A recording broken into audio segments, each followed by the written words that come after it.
بس رمضان کی سب سے بڑی تیاری کیا ہے کہ اپنے دلوں کو صاف کر لو پہلے سے، کہ جس دل میں نفرت ہو، بغض ہو، کسی کے لیے غصہ ہو، کسی کے لیے کیا کیا جذبے ہوں، دل صاف کرنا۔ ہمارے گھروں میں روزانہ جھاڑو ہوتا ہے، یہاں مدرسے میں روزانہ صفائی ہوتی کہ نہیں ہوتی؟ چونکہ دنیا کی اصل گندگی ہے تو جھاڑو ہاتھ سے نہیں چھوٹ سکتا۔ حرم شریف میں دیکھا کیسے چاروں طرف خدام پھر رہے ہوتے ہیں برش لے کر، تو دل پہ غبار ایسے آتا ہے جیسے صحن میں غبار آتا ہے، دل پہ گندگی ایسے آتی ہے جیسے صحن میں آتی ہے۔ تو ہم نے نظام بنایا ہوا ہے، لوگ وہ کر رہے ہیں، وہ روزانہ جھاڑو دیتے ہیں۔ تمہارا دل ایک آنگن ہے، ایک صحن ہے، اس میں بغض، نفرت، حسد، پتہ نہیں کیا کیا گندگیاں آئیں گی اور آتی رہیں گی۔ بچوں ایک کام کرو، جھاڑو پکڑ لو، صاف کرو۔ یا اللہ معاملہ تجھ سے کرنا ہے، لوگوں سے نہیں۔ کسی نے برا کہا، کسی نے غیبت کی، کسی نے گالی دی، کسی نے دھکا دیا، کسی نے حق مارا، کسی نے کچھ کیا، یا اللہ تیرے سپرد، میں نے اپنے دل کو سب سے صاف کیا، میں نے اپنے دل کو سب سے صاف کیا۔ یہ اتنی بڑی عبادت ہے کہ بڑے بڑے نفلوں والے، تہجد والے، حج عمرے روزے والے تمہیں نہیں پکڑ سکیں گے، چونکہ اس کا کرنے والا دنیا میں کوئی نہیں۔ نفل پڑھنے والے تو بے شمار ہیں، عمرے کرنے والے بے شمار ہیں، علماء بے شمار ہیں، حاجی بے شمار ہیں، سخاوت کرنے والے بے شمار ہیں، لیکن اس ٹکڑے کو صاف کرنے والا لاکھوں میں ایک بھی نہیں ہے۔ مشکل کام ہے، آپ یہ سیکھ لیں، صاف کرو، صاف کرو، صاف کرو۔ یہ رمضان کی سب سے بڑی تیاری اور علم کو حاصل کرنے کی سب سے بڑی چابی ہے کہ اپنے دل کو کھلا کر لو۔ کوئی چیز خالی ہوگی تو کچھ آئے گا۔ جس دل میں بغض بھرا ہو، نفرت بھری ہو، حسد بھرا ہو، کینہ بھرا ہو، اس میں خاک آئے گا، اس میں تو علم کی ایک کرن بھی نہیں آئے گی۔ اس زبان سے چاہے جتنے مرضی موتی بکھیرے، دل اس کا اندھا ہوگا۔ لا تعمى الابصار ولكن تعمى القلوب التي في الصدور۔ یہ آنکھوں سے اندھے نہیں، دل سے اندھے ہیں۔ تو بچوں اپنے دل کو صاف کرنا سیکھو۔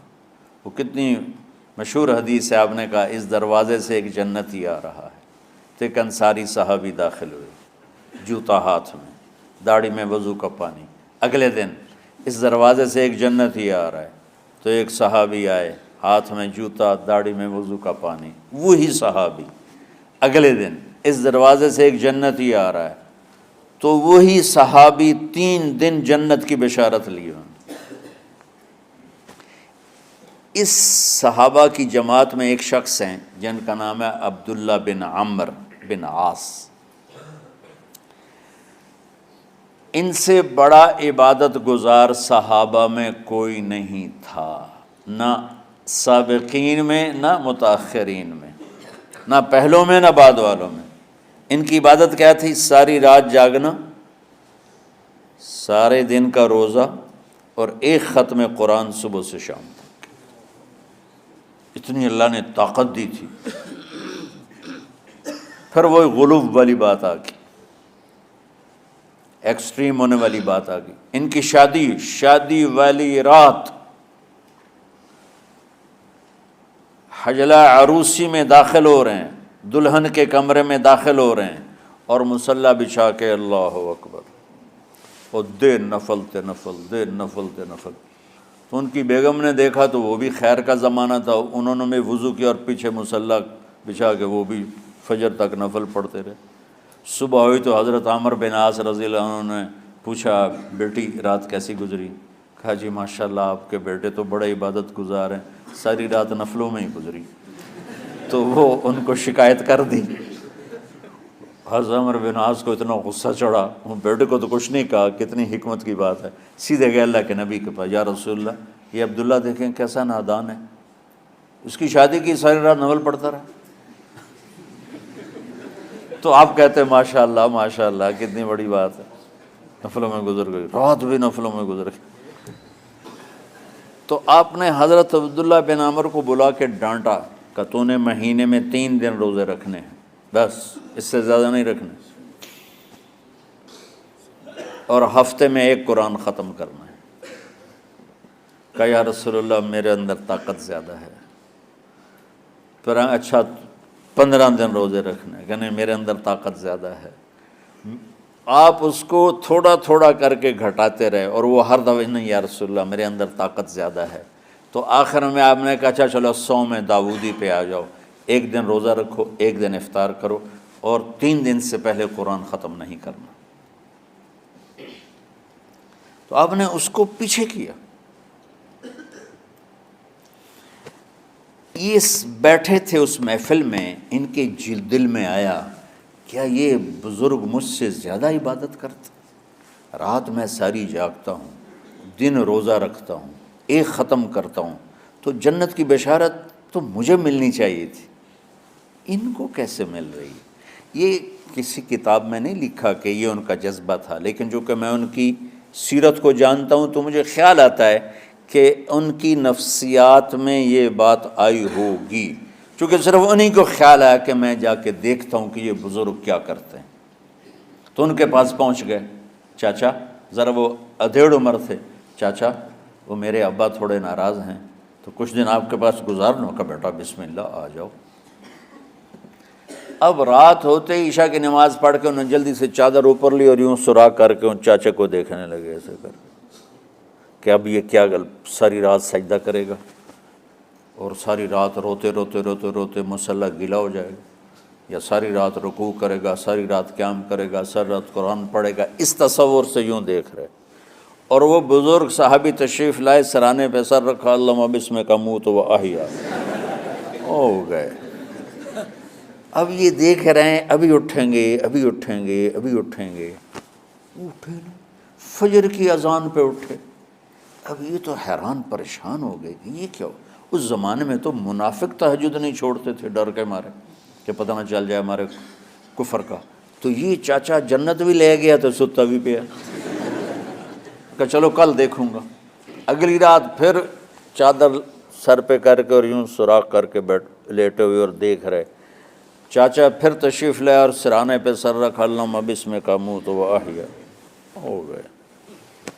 فجر کی اذان پہ اٹھے، یہ اور پریشان ہو گئے کہ میرا نبی کا فرمان تو سچا ہے، اس میں تو شک بھی کفر ہے، لیکن عمل کیا ہے جس پر اس کو جنت کی بشارت ملی؟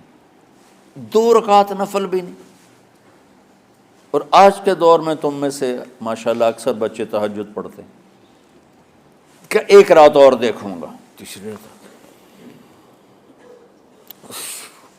اللہم بسمک اموت و احیا، ہو گئی ساری رات۔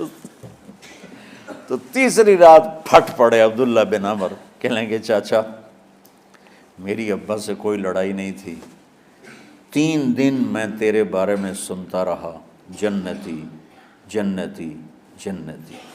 میں دیکھنے آیا تھا کہ آپ کیا کرتے ہیں، آپ تو کچھ بھی نہیں کرتے ہو، ساری رات سوتے رہتے ہو، اب کیا کرتے ہو؟ انہوں نے کہا بیٹا یہی ہے جو تم نے دیکھا ہے۔ اب ان کو سمجھ میں نہیں آ رہا کہ یہ جوڑ کیسے بٹھاؤں، ادھر جنت کی بشارت، ادھر ساری رات خراٹے، اب یہ اس میں جوڑ کیسے بٹھاؤں، کیونکہ نبی کی بات تو غلط ہو نہیں سکتی۔ تو اب وہ نا ایسے نا بڑے بے دل سے ہو کر واپس مڑے، پتہ نہیں کی چکر ہوئے گی کوئی گل۔ جب وہ دروازے تک پہنچے تو کہنے لگے بیٹا ادھر آنا، واپس آ گئے۔ کہا میں تمہیں اصل راز کی بات بتاتا ہوں۔ کہا کیا ہے کیا ہے؟ تو یہاں ہاتھ رکھا، کہا یہ جو دل ہے نا اس میں کسی انسان کی نفرت نہیں۔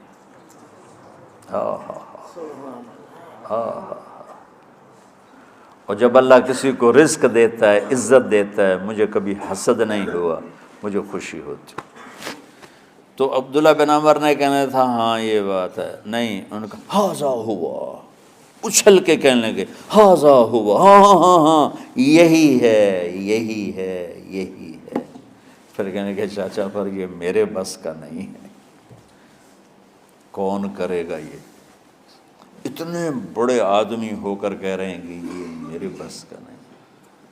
تو بچوں، دنیا میں جنتی بننا ہے اور علم اللہ سے لینا ہے تو اسے صاف کر دو، سب کی نفرت سے۔ اس نے مجھے یہ کیوں کہا، اس نے مجھے یوں کیوں دیکھا، اس نے میرے بارے میں یوں کیوں کہا، اس نے میرے بارے میں یہ کیوں لکھا۔ جس کی تعریف ہوتی میری کتنی برائی ہوتی، صرف تعریف تو نہیں ہوتی، بھرا پڑا سوشل میڈیا مجھے گالیاں دیں۔ اللہ کے فضل سے میرے دل میں ایک ذرے کے برابر کبھی کوئی منفی جذبہ نہیں آیا، آئے تو میں دھو کے صاف کر دیتا ہوں، یا اللہ میں نے اپنے دل کو صاف کیا، میرا معاملہ تیرے ساتھ ہے، کسی کے ساتھ نہیں۔ یہی آپ رمضان کی سب سے بڑی تیاری، علم کے حاصل کرنے کا سب سے بڑا ہتھیار آپ کو یہ نہیں ہے کہ تمہیں کتابیں یاد ہو جائیں، تمہیں اشعار یاد ہو جائیں۔ تو ساری امت سے کہتا ہوں رمضان کا استقبال کرو، دلوں کو صاف کر کے، نفرتوں کو مٹا کے، مذہبی نفرت، دنیاوی نفرت، رشتوں کی نفرت، بول چال کی نفرت، سیاست کی نفرت، لین دین کی نفرت، ان سب سے اپنے دل کو صاف کرو تاکہ رمضان میں اللہ نے علم اتارا، اللہ تعالیٰ آپ کو علم عطا فرمائے، اور باقی لوگ جو عام دنیا میں زندگی گزار رہے ہیں ان کے دلوں میں اللہ رمضان کا نور اتارے اور ہدایت کا نور اتارے۔ یہ سب سے بڑی تیاری ہے اس کی۔ اور کسی سے گلہ ہے، غصہ ہے، ناراضگی ہے، کسی سے بولتے نہیں ہو، ابھی سے شعبان آ چکا ہے، آپ شعبان سے رمضان کی تیاری شروع فرما دیتے تھے، تو اس کی تیاری کیا ہے؟ وہ دلوں کو صاف کرو، معاف کرو، معافی مانگو، تمہارا قصور نہیں پھر بھی معافی مانگ لو، دلوں کو صاف کرو، اور اللہ سے سخاوت مانگو کہ اللہ کو سخی بھی پسند ہے اور صاف بھی۔